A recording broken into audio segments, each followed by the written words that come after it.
বর্ষাকাল শুরু হতে না হতেই আমাদের ঘরবাড়িতে যে পোকামাকড়ের উৎপাত খুবই বেড়ে যায়, সেগুলোর মধ্যে বন্ধুরা সবচেয়ে যেটা ক্ষতিকারক, যেমন আরশোলা, টিকটিকি, এদের উৎপাত অন্যান্য সময়ের থেকে বর্ষাকালে বেশি লক্ষ্য করা যায়।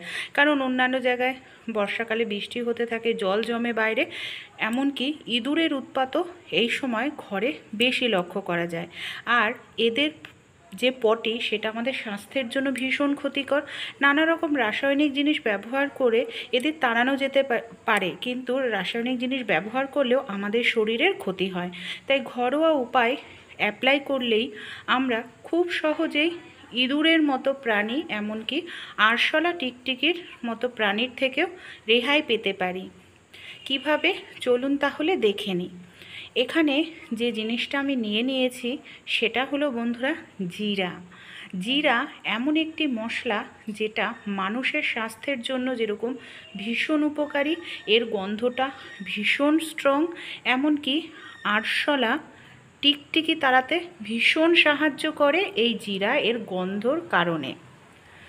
কিভাবে অ্যাপ্লাই করলে শুধু আরশোলা নয়, টিকটিকি নয়, সেই সঙ্গে ইঁদুরের উৎপাতও আমাদের বাড়ি থেকে কমে যাবে। এখানে আমি হামালদিস্তা নিয়েছি, 1 চামচ পরিমাণ মতো গোটা জিরে নিয়ে নিয়েছি। জিরেটাকে এখানে আমাদের হালকা থেতো করে নিতে হবে, পুরো গুঁড়ো নয় কিন্তু, যাতে জিরার যে স্ট্রং গন্ধটা, সেই গন্ধটা যাতে খুব সহজে বের হয়। এর জন্য আমি এইভাবে খুব ভালো করে জিরাটাকে দেখুন থেতো করে নিয়ে নিচ্ছি। হালকা থেতো করা হয়ে গেছে, একটি পাত্রের মধ্যে নিয়ে নিলাম।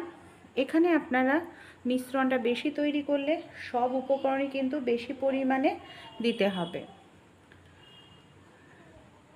এবার এই জিরের সঙ্গে আরও কিছু জিনিস আমরা মেশাবো, আর কিভাবে অ্যাপ্লাই করব, যার ফলে বাড়ি থেকে আমাদের শরীরের জন্য সবচেয়ে ক্ষতিকর যে 3টে প্রাণী, ইঁদুর, আরশোলা, টিকটিকি, বাড়ি থেকে পুরোপুরি চলে যাবে।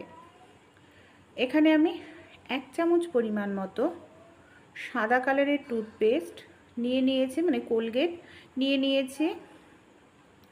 যে কোনো সাদা কালারের টুথপেস্ট এখানে কিন্তু আপনারা অ্যাপ্লাই করতে পারেন। টুথপেস্টটা দিয়ে খুব ভালো করে মিশিয়ে নেব। এখানে আপনারা কোনো রকম জলের ব্যবহার কিন্তু করবেন না।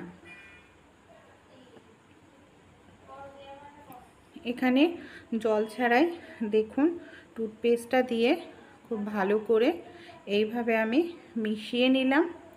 এর মধ্যে আর একটি জিনিস আমাদের দিতে হবে, সেটা হলো ডিটারজেন্ট পাউডার। এখানে আমি 1 চামচ পরিমাণ ডিটারজেন্ট পাউডার দিয়ে আবার খুব ভালো করে এইভাবে মিশিয়ে নিচ্ছি। সবগুলো উপকরণ খুব সুন্দরভাবে মেশাতে হবে, যাতে একটির সঙ্গে আরেকটি খুব ভালোভাবে আমাদের মেশে। এই 3টে উপকরণ বাড়ি থেকে আরশোলা, টিকটিকি, ইঁদুর তাড়াতে ভীষণ উপকারী। হাতের সাহায্যেও আমি আবার খুব ভালো করে দেখুন এইভাবে 3টে উপকরণই মেখে নিলাম। এবার এটাকে আমরা কিভাবে অ্যাপ্লাই করব, সবার প্রথমে ছোট ছোট করে এইভাবে আমি বল মতো তৈরি করে নিচ্ছি। এইভাবে ছোট ছোট করে বল মতো তৈরি করে নিতে হবে। আবারও বলছি, যদি বেশি পরিমাণে থাকে আপনাদের বাড়িতে টিকটিকি, আরশোলা, ইঁদুরের উৎপাত, তাহলে মিশ্রণটা সবগুলো উপকরণই বেশি দেবেন, বেশি দিয়ে তৈরি করে নেবেন। পুরোপুরি রেডি হয়ে গেল। চলুন তাহলে কিভাবে এটাকে আমরা ব্যবহার করি আর কোথায় ব্যবহার করি দেখে নিই। এর গন্ধটা এতটাই স্ট্রং যে বাড়িতে যেখানেই দেবেন সেখানে আরশোলা, টিকটিকি, ইঁদুর আসবে না ধারে কাছে। অনেক সময় আমাদের রান্নাঘরে অনেক খাবার দাবার খোলা রাখি, দেখা যায় ইঁদুর এসে কিংবা টিকটিকি এসে পটি করে দেয়, নয় খাবারে মুখ দেয়। তাই রান্নাঘরের দেয়ালে এই ধরনের একটি মিশ্রণ এইভাবে দেয়ালের মধ্যে আটকে রেখে দিন। মিনিমাম 8-9 দিন পর্যন্ত গন্ধটা থাকবে কিন্তু বন্ধুরা, তারপরে এর গন্ধটা থাকবে না। 8-9 দিন পর আবার তৈরি করে দিতে হবে। আপনারা চাইলে ইন্ডাকশন ওভেনের পাশে, গ্যাসের পাশে এইভাবে একটি বল রেখে দিন।